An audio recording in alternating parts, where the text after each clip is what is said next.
Hey y'all, welcome back to Redneck Cooking with Billy Ray. Now Valentine's Day is coming up, so you're probably sitting there thinking about what you're going to do for your significant other. Now in my case, I'm going to be making my girlfriend a gourmet dinner at home. And this year, I'm going to be making Oysters Rockefeller. I mean, Valentine's Days and oysters go hand in hand, right? So to start with, you need to have some oysters. Now I don't live anywhere near the ocean, so I don't get to get fresh oysters like I think you're supposed to be using. Because what I've seen is you take the oyster, you shuck it, and then you use that oyster shell, and that's what you bake it in. So what I had to do is I had to go down to the local food mart, and I had to get me some jarred oysters. Now these are fresh according to the package there, but that's how we're going to have to do it today. Now since I don't have any kind of oyster shells, what I started thinking is like, well, what am I going to use? Well, I like me some sardines, right? Well, I saved me up some of the sardine cans. If you think about it, that's kind of like a shell, right? So to start with, to make your oysters Florentine, you need to get yourself some spinach. So we got some canned spinach here. We're going to take a handful of it, just a little pinch, and we're going to put it right there in the bottom of our sardine can. Kind of looks like a little bit of a spinach bed, or a seaweed bed in this case. Now you need your oysters. So depending on how many oysters you put in there, depends on the size really. Now I got me the small oysters, so it's going to fit 2 inside here. And there we go.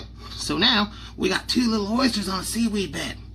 Now you're going to need some kind of liquids to go with this. Now about 6 months ago, I was at my cousin's wedding. Pretty sure the only reason I was invited was because my aunt and uncle made him invite me.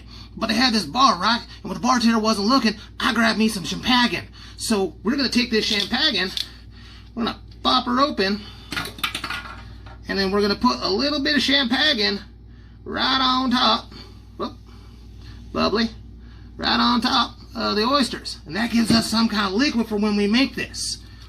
The next thing we got to do, we need to take a brick of butter here, and we just want to cut off just a little bit.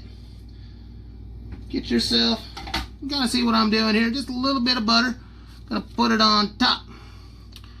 Now, from what I know about oysters Florentine, it's typically topped with cheese and bacon. So what I did is I took me a hot doggy and I diced it up really fine. So I'm gonna take a little hot doggy, gonna put just a little bit on top like that. And for our breadcrumbs to go with it, I got me some cheese snacks, the crunchy kind. Gonna take a handful, and I kind of crush it on top, and slowly get our breadcrumb action going on. There we go. Rinse off my hands. And the last thing you need is you need cheese. So I got me some Kraft singles here, and we're gonna put that on top. And now we got Billy Ray's Oysters Rockefeller.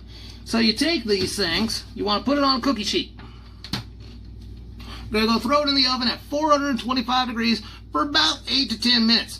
Best part about oysters is you can eat them raw, right? So we're just kind of baking off the top. So we're going to throw it on in there and we're going to come on right back.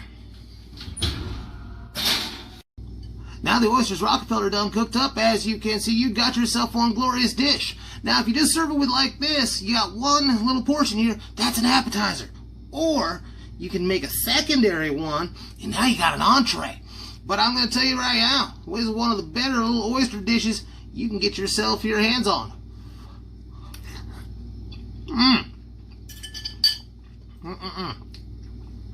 Best part is, once you're done eating your appetizer, remember, you got champagne in here.